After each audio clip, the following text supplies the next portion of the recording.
from beyond. Listen, and all you desire will be yours. Welcome to Spider-Dan and the Secret Balls. Prepare for Prattle.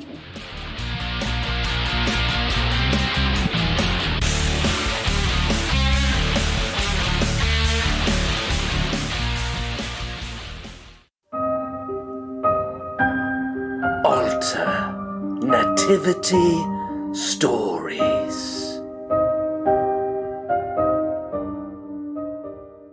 Welcome to Prattle World. I am your host, the ever-amazing, ever-spectacular Spider-Dan. And in this podcast, I spotlight entertainment's best-kept secrets that a mainstream audience may find boring. And a very warm welcome back to Alternativity Stories, a month-long look at alternative stories set around the most wonderful time of year. That's right, we're back for my favourite season again, and we're looking at those alternativity stories. So it doesn't necessarily have to be Christmas, it's just around the festive period, New Year's, Hanukkah, Kwanzaa, you name it. Thanksgiving maybe I'll do some Thanksgiving stuff maybe next year. It kind of fits, it somewhat fits.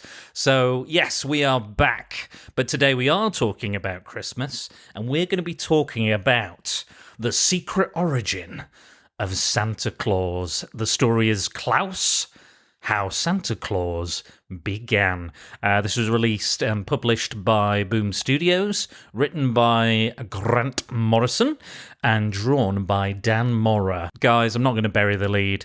I love this book. It is fantastic. It's gorgeous to look at. The story's fun. It's simple. It turns kind of Santa into this action hero, and it works. It absolutely works. I love it to pieces.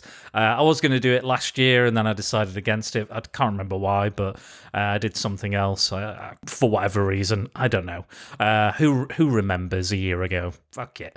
It was still good last year, but this is fucking great. So, guys, if you have not read this book, I recommend go out, order it now. In fact, at the moment, Boom Studios has a Kickstarter, and what it is they're going to make a giant omnibus of all the Klaus stories that have been written and drawn by Dan Mora. I believe they're all drawn by Dan Mora. I could be wrong, but they all are definitely written by Grant Morrison, and they're all from Boom Studios.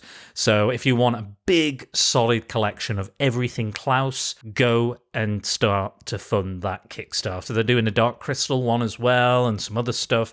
I'll leave a link for it in the show notes as well if you do fancy a hardcover. I've not read the other installments. I've only read the first story, which is what I'm going to talk about today, and it's great. If you like Santa, if you like good comic books, if you like Grant Morrison, if you liked All-Star Superman, this is the book for you. And it kind of is very much the whole Christianity angle is taken out of this, so it's purely around this character, and it's kind of Nordic, almost Viking age, kind of medieval times sort of origins. So it's kind of that. So if you're looking for links to Jesus or Christianity or anything else like that, as we know, it was, let's be honest, it was borrowed. A lot of the elements, Christ was born in the summer, technically, so, why do we celebrate in the winter? It's because of the solstice and other celebrations that they've kind of, retroactively added and curtailed into Christianity, and it's where we are today. It's for better or for worse, it's just what Christmas kind of represents, what Christmas is. There's a lot of different, interpretations and stories and carols, you name it. It's all a big kind of hodgepodge. Personally, I think faith is great. Not a massive fan of religion, though, organised religion, because that's usually not a great thing. But if you're religious, I understand. I just think, if you have faith, great. I think faith is good, but religion, not so great. But again, I think religion is there to take advantage of other people. So it's just the way I feel. But I totally understand if you don't feel that way. That's just my opinion. And again, take it with a pinch of salt. But I love this book. There is one thing I love and it's this book. So we start, and it's about this town, very large town called Grimsvig, and it's fairly... I'm saying Nordic because I get that vibe, and the kind of language they use is, somewhere between Dutch, Sweden, German. I think they use a few languages within the book, names like they say Julnisa, which is like the spirit of Christmas, and various other. They talk about Yuletide as Christmas time, and there's a few other kind of references and things like that come through the book. And yeah, we follow this huntsman called Klaus, and he returns to Grimsvig. We learn later that he is from Grimsvig, it's his hometown, but he is a stranger and nobody knows him. And he returns to Grimsvig. He lives in the wild. He lives, on the outskirts, and he has a pet wolf, a white wolf called Lily. And she's his companion, and he's trying to sell some furs. So he usually goes elsewhere, but there's a problem with that town, or it's locked away, or closed down, or it's been abandoned. I can't remember exactly, but he goes back to his hometown begrudgingly, and he's like, "I want to sell my wares. What's going to happen?" And he's like, "Where are all the Yuletide decorations? Where is the joy? Where are the children? Where are all the men as well? Because they are all working in the mine, which is a coal mine." And we eventually find out that Christmas is basically banned. All toys and everything are given to Jonas, who is the son of Lord Magnus, who is the ruler, this tyrant who rules Grimsvig with an iron fist, and he makes the people are mining constantly. There's no rest. They're basically slave labor. And they don't celebrate. There's no joy anymore. There's no fun. It's just like it's an awful town. It's very conjures to mind very much a kind of Sheriff of Nottingham type character. He's just evil, and Klaus comes along, and they're trying to take his furs. He says anything that comes in here. Klaus is asking a lot of questions like, "I used to remember this place. It was lovely. It was joyful. It was fun.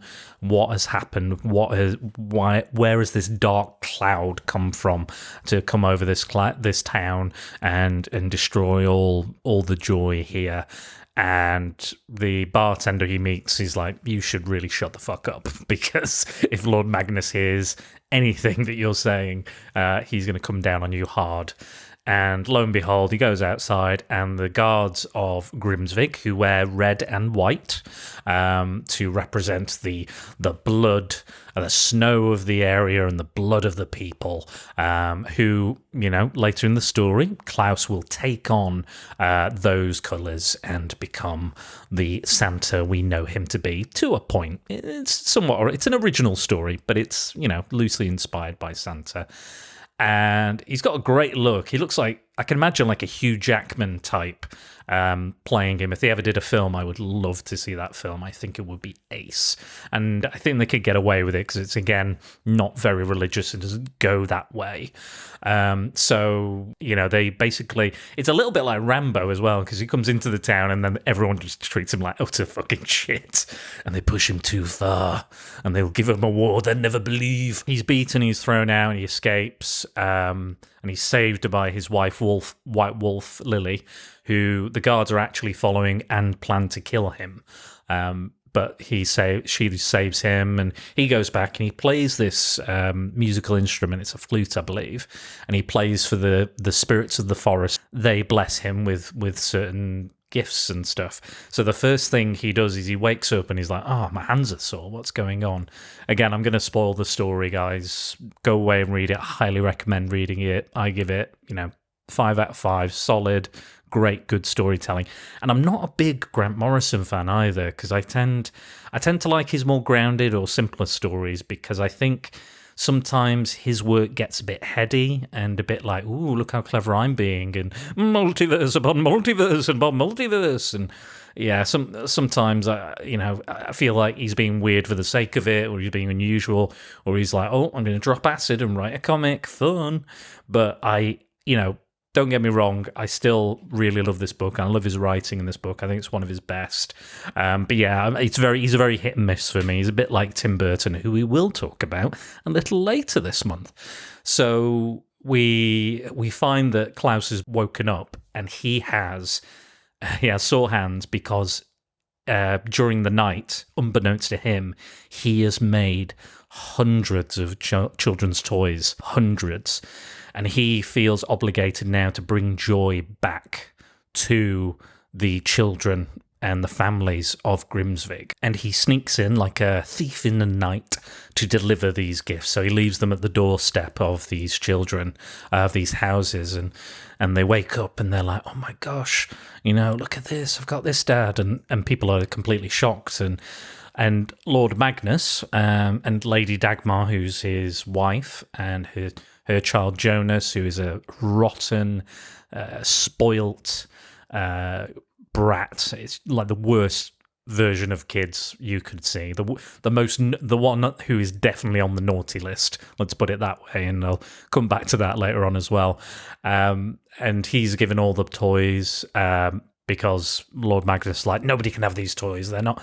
And he pretends that Jonas is ill and he's bedbound, and he's like, oh, you wouldn't take these toys away from my son, would you? He can't even leave his castle. And all the parents are like, no, just guess we'll just have to give away the toys. And they have some kind of magical ability and some kind of they do very unusual things, basically. And because they've taken them all away, Santa, or Klaus, has to come up with a better way of coming and delivering those gifts. And what's really nice about the story is it slowly but surely introduces all the facets of the Santa lore, if you will. So like the sled and the going down the chimneys, and like I said, the red and the white that he wears and what it represents. And he draws like a big joy rune, like a Viking rune in the snow to say joy, which is a kind of superhero-ish, like the Crow or something like that, which I really liked. And people are like, joy, why does he leave the rune for joy? And, the humbug that is kind of Lord Magnus keeps, clamping down. There's a curfew, and Santa is kind of, again, trying to sneak in. He figures out he can drop them in down through the chimney, the toys, and I think he plays for the spirits again. They give him more abilities and strength and agility and things like that. So you get a lot of influences kind of come into this and work really well. So it does feel a little bit like Superman or Batman and Robin Hood. There's a lot of these kind of elements in this kind of uprising and the turning of the tide, and this kind of fascist dictator trying to clamp down and make everybody do what he says. And Lady Dagmar, who's his wife, is jaded and uninterested and just like, her husband is awful, her child is awful, and she's just kind of drifting through life. And she sees one of the toys and she recognized the handiwork. And we learn later on that Klaus himself was actually adopted by the king or by the people, and because his mother had been frozen to death in the snow, but he survived. And I think that definitely has a kind of a chosen one vibe about it, which is fine. I understand it's a bit of a trope, but they don't say anything like he's the chosen one or anything. But I think it's kind of implied a little bit. And what happened was Lord Magnus, the young Lord Magnus, poisons the king and blames it on Klaus. He is banished, and he was in love with Lady Dagmar, and they had a kind of relationship. But once that evidence is thrown at Klaus, he is abandoned, and he found Lily, and Lily saved him and kept him warm because he saved Lily when there were all these wolves being killed. He was like, oh, leave the baby cub, and she comes back and becomes his kind of guardian and pet sort of thing. All the while, we get this kind of something quite off with, other than him just being plain evil, there's something he's up to, Lord Magnus. And we learn that there's a book, a demonic book, and there's something down in those coal mines that he's trying to release, and it's whispering to him, and it's whispering to the other people down there, and it's driving them mad, and they are literally working themselves to death, these miners. There's another character in the book called Gunnar Mikkelsen, and we follow a lot of his family, like his son and daughter and his wife, and he kind of leads a rebellion. Santa inspires them to rebel, and then they set the coal mine on fire, and they have to put it out and all this other stuff. And again, like, Magnus is constantly clamping down. I have to talk about the artwork because it is gorgeous. This is the first work I've ever read of Dan Mora. I'm not sure how much he'd done before, but I thought it was absolutely beautiful. And I know he's currently on the World's Finest comic with Mark Waid, and that looks gorgeous. Every page and every bit of artwork I see from him is absolutely amazing. It's colourful, it's fun, it's vibrant, I think he's one of the better modern artists in comic books, in my opinion. I just think it's brilliant. All the detail and the fun and some of the panel placement I think is great as well. There's such kinetic energy with things always happening and going and falling and jumping and fighting. There's a really brutal punch that Santa gives in the book, and it's amazing. And there's a couple of other like really brutal moments which are really great and just shown in all their glory. Again, it's not uber violent as a book. It's soft and it's tender, but it has enough, I think, for people to enjoy. And I think kids could enjoy it. I don't think it's that violent. I think there are moments where it's maybe a bit on edge, but I think for like a mature 10-year-old, 11, 12, 13, I think a kid can get a lot out of this because it's fun and it makes Santa a badass, and I think like young boys especially would get a kick out of that necessarily, but girls as well, or whatever gender that you identify with. I think everyone can get something out of this book, and it's fun, and I just think it's bloody great. So if you haven't read it, go out and read it. It is brilliant, but I'll carry on spoiling it for you because that's what I do. Spoiler Dan. So yes, as I was saying, Lord Magnus is whispering. This voice is whispering to him, and it apparently always has been. Like as long as he's kind of been alive, he's heard this voice, and there's something in the mind that's kind of whispering to him and telling him to do stuff. And we learn at the end what that is.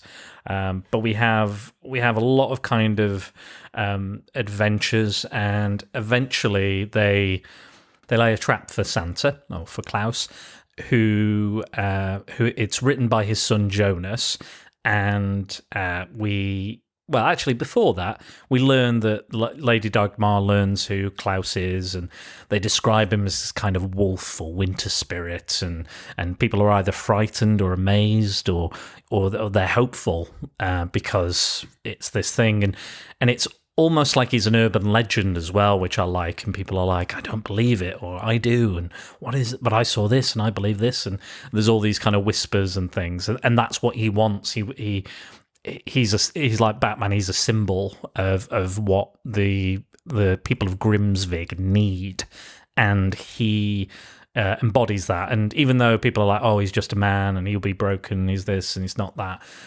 but I love the myth and the legend that builds, and the adding of those different kind of little subtle touches, because it's not like, oh, this is how he gets his sled, or this is why he goes in the chimney. All kind of, it's seamlessly added, so much so I didn't notice. Like, it wasn't like, oh, boom, this part of his lore, boom, this part of his lore. It was all really just like sprinkled in there really nicely, and it works within the framing of the story, and it works as a ramping up of those ideas and the themes of the book as well. And yeah, it's so good. It's so much fun. And again, like, I think the writing's good. I think it's a good, solid, straightforward story. Not many twists and turns, but it's good storytelling. So I'm not particularly always after twists and turns. There's a few reveals, and like that that Klaus has been here and is a big part of the town, and it's revealed. And Magnus is plotting again against the king as well. And the king is going to come and he's trying to basically get him killed. I was talking about that trap they lay for Klaus. There's a guy called Carl who's a very kind of weary... He's the head guard, basically, and he's just realised he was trying to change it from the inside, and he's so kind of jaded. He was like, I've just become part of the system and I ruined it, and... this is just, he rules with an iron fist, Magnus, and it's ruining the town. And we see that the trap that they lay, it's basically Carl has been tied to a chair, and they have arrows dipped in poison. And there's basically throughout the book, Santa is kind of constantly on the back foot.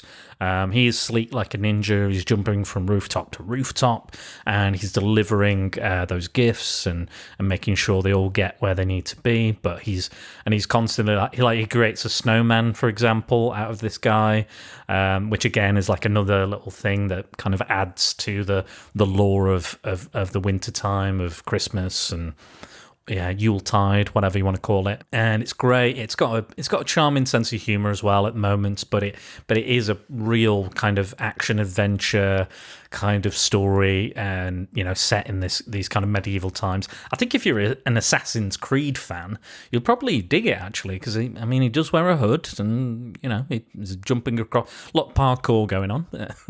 and again this trap basically ends up with him, like, it's very much like a Batman Year One or a Batman Mask of the Phantasm. So he's running away and he's getting shot and he's getting 2 arrows, and this child, Gunnar Mikkelsen's child, finds him, and he goes to take them home, but the guards are at their house, so he decides to.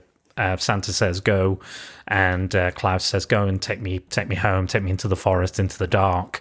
I need medicine. I need to be healed. I need to be with the spirits of the forest.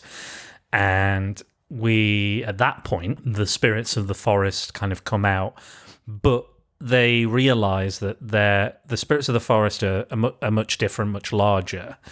They take the Mikkelsen boy away. Magnus basically crucifies him on a lake of ice just after he's been cured by the poison. They poison him again, and he's like, I can't believe you're such an idiot. I knew it was you. You're just a man, nothing. I've killed you now. I've killed the idea of Christmas. No more joy will ever, appear in Grimsvig, and it's your fault. I'll work them even harder, or I'll kill them because of you, sort of thing. And while he's being crucified, he's dying, and the elder spirits, we learn that the young spirits that he was playing to, because the wolf howls, and because usually he plays the flute, but the wolf howls the song that they usually play, and they arrive. And again, they are the adult spirits, and they realise that their children have been playing with him and giving him these gifts and giving him these abilities, these special powers, but they realise that they can do it better, and they kind of appreciate and know what he's trying to do. And again, they use the runes and give him some new powers, including immortality, and they give him the kind of badass sled. It's almost like Wonder Woman's invisible jet. So it's kind of reflective and you can't see it when it's in the sky.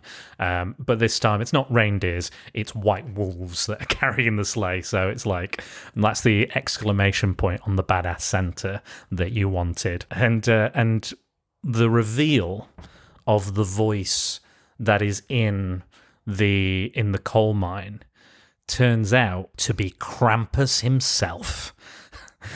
So this demon Krampus, who has used Magnus to finally release him from his prison, and he's like, now you can kill the king. And he's like, no, I want the children. Where are the naughty children?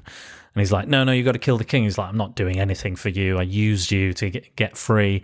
Now I will murder and eat all your children, basically. And he's got a sack like Santa, and he shoves Jonas in the sack straight away because he's like the worst child in this town. He's the worst. He's like, no, that's my son. Magnus is trying to control him. He's got this book that he found him in, and he was bound in, but after releasing him from the mine, he is now free of the book as well. So there's nothing he can do.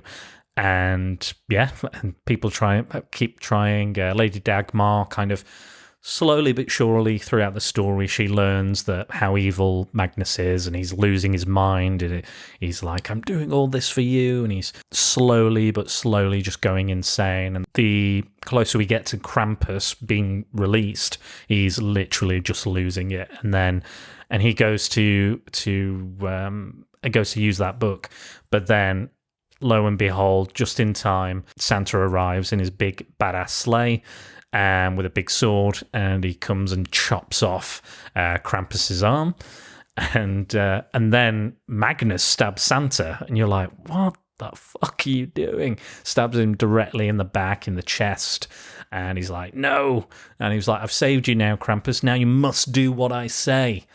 And he goes, no, I'm good, mate. And he burns him alive. He just gives him this hellish breath, hellfire breath, and he's like, oh, Santa, save my son, I'm all burnt.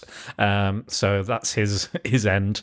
And then Krampus touches the sleigh because he notices it's from his relatives or family or race, I think he says, and of the elder, the kind of the good side of the gods version of him.